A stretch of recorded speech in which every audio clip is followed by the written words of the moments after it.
So, hey, this is Chance Johnson with the 140th Wing Public Affairs, and today I'm speaking with Lieutenant Colonel Ron Anderson of the 233rd Space Group. Colonel Anderson has been with the Greeley Air National Guard Station since the mission there was handed off from active duty years ago, and it's just about to retire. This is going to be your last drill weekend coming up, right? Yes, Chance, sure is. Yeah, kind of exciting. Well, afternoon and happy Friday, sir, and thanks for joining us. No problem. Thank you. Yeah, so I think what would be interesting to talk about is you're very well known at the unit for. There's always been a running joke that they uncrated all the mission equipment and you came included. You just like popped out with it and you were there with it. So how did that happen? Because I'm looking at your kind of your timeline here, and I'm trying to like decipher when you went from active duty and came into the Coang and like how that all occurred. Yeah, so I did 4 years in active duty at Holloman with the MPF from February of '92 to February of 1996, and then I got off of active duty and went into the inactive reserves. I went to grad school at New Mexico State. That's about an hour's drive from Holloman Air Force Base where I was. So I went into the inactive reserves after I left Holloman. And you were And commissioned by this point, right? yes, yeah, I got commissioned through ROTC at New Mexico State. That's Okay. where I did my office as well. And yeah, then I was planning on moving to Colorado, and I decided that, hey, I know some folks who might be able to give me a job because I helped train them at home and before the mission came up here. So I did that. So I came up here in November of '96. I joined the Coang as a DSG in November '96. Okay. So So I had a you were active duty then at Holloman, and happened to be training the people that were going to be running the mission at Greeley. And once you decided to get off active duty, you thought you'd get in touch with those folks. Is that how that worked? That's exactly how it went down. And I talked to I believe it was Major Hudson at the time, to become General Hudson eventually. But yeah, I think I talked to him, and he's like, "Yeah, we can. You can interview for a job like anyone else." And I did that, and yeah, they brought me on as a drill staff guardsman. So I was still living in Cruces. Okay. I was living in Las Cruces, New Mexico, which is near El Paso, Texas, if you're familiar with. Yeah, that's really far yeah. down there. Yeah, and I did that for a couple of years. Yeah, as a drill staff guardsman, I came up here on drill weekends, and yeah. But you still do that, don't you? I do that. Yeah, I drive from Santa Fe. I live in Santa Fe, New Mexico now, so Okay. it's about a 6.5 hour drive. Okay. Not.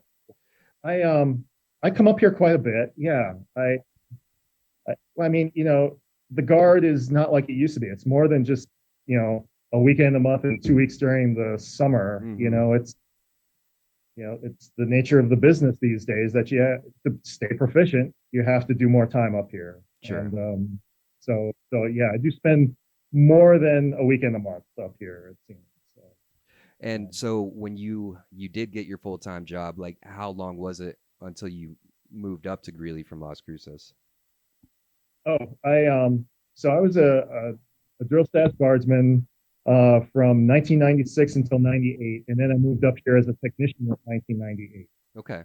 And yeah, and I did that for 8 years. I was a technician here. Something I've noticed in all of our guests so far is a common theme is that you all have very robust and diverse careers. And so for your full-time DSG career, you're a librarian in New Mexico, right? Well, I'm a library technician. Yeah, at the Santa Fe Public Library in my hometown of Santa Fe. Okay. So that's what I do. Yeah, my friends at the library say, yeah, by day he's a mild-mannered librarian. He's a missile warning operator. No. How did it go from? Did you just want to move down to New Mexico, and that was you were just looking for careers down there, or how did you transition from working full time at Greeley than go down there and taking that job.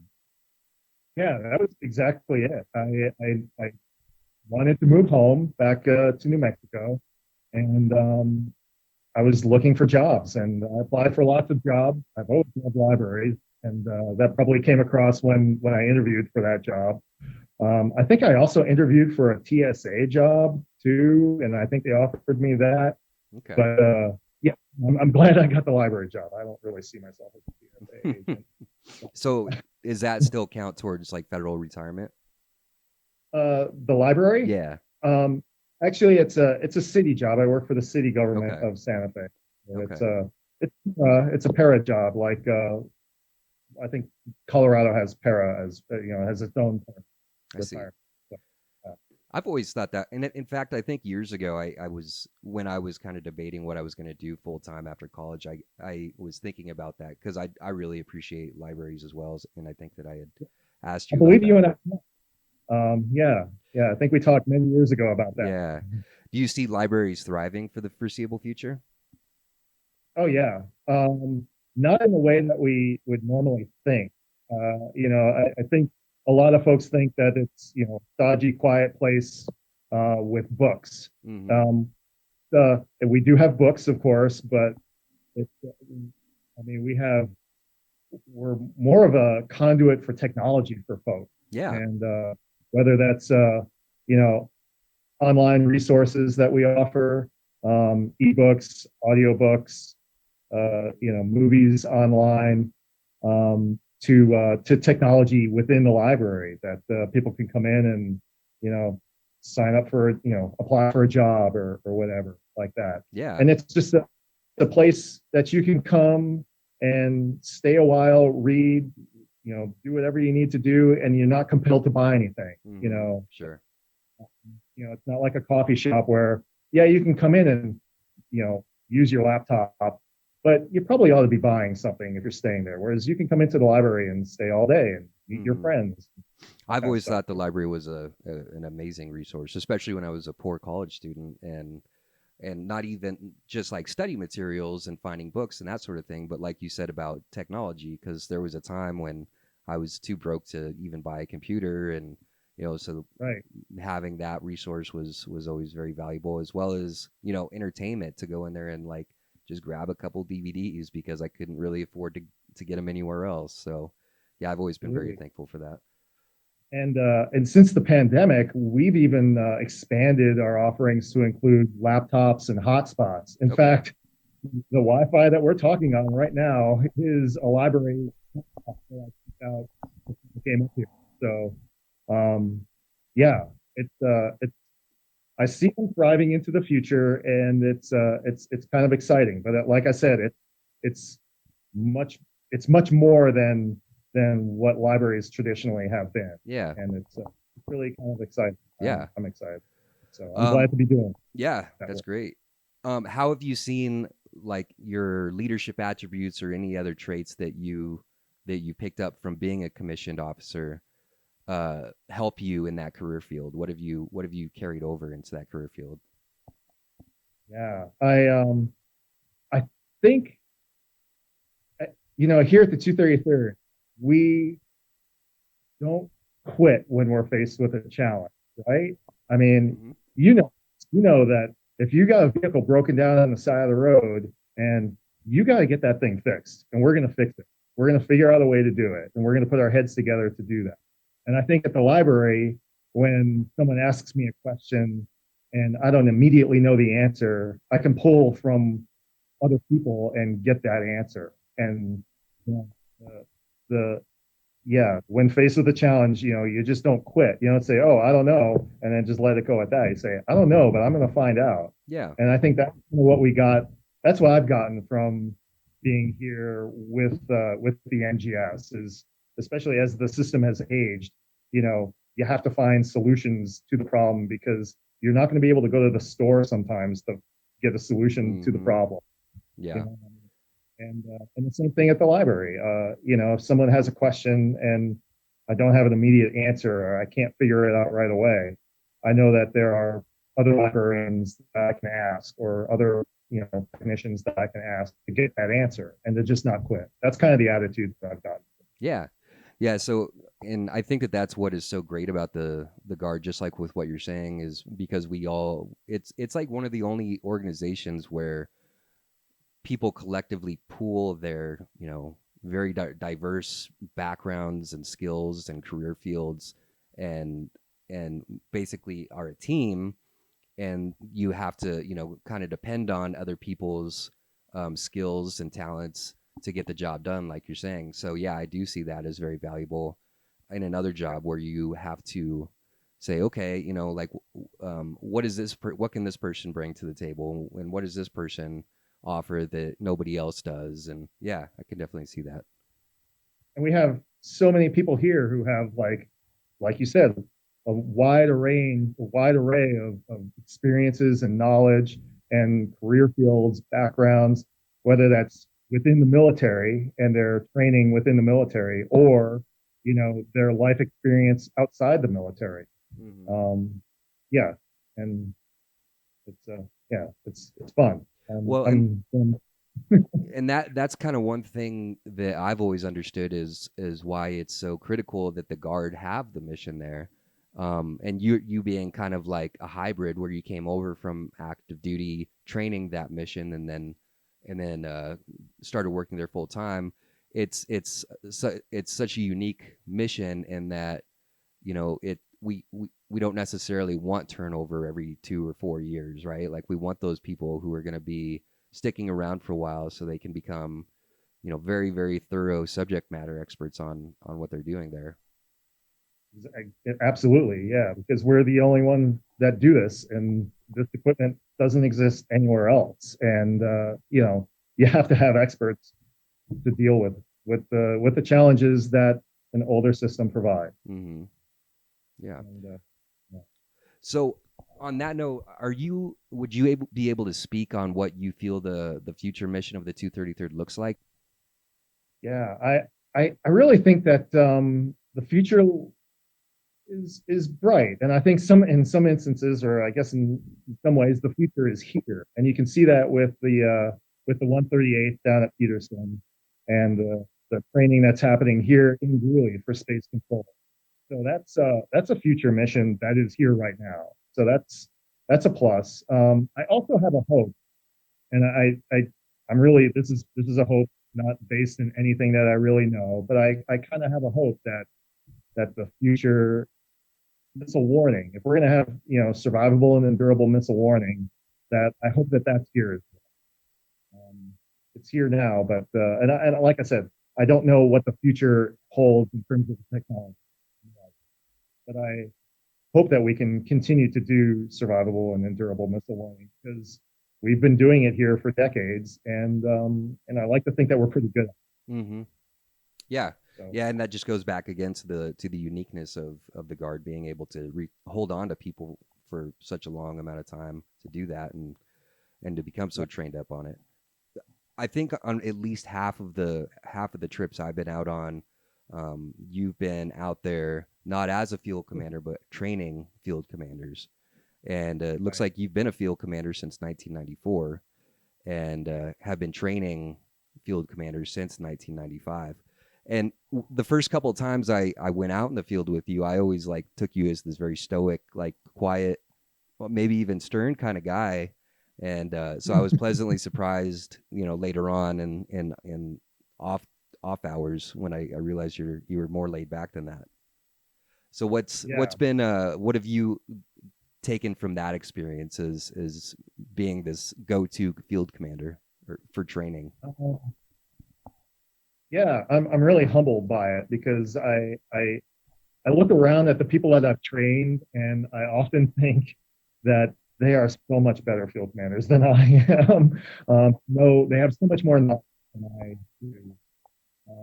But I've been honored to train these folks for so long, and to yeah, to be asked to do this role, to serve in this role. Yeah. And yeah, I, I yeah, it's I do love going out in the field, and I hope that has come through to you and to everybody that I've been with, that it's so much fun to just be out there and listen to people's stories and get the mission done.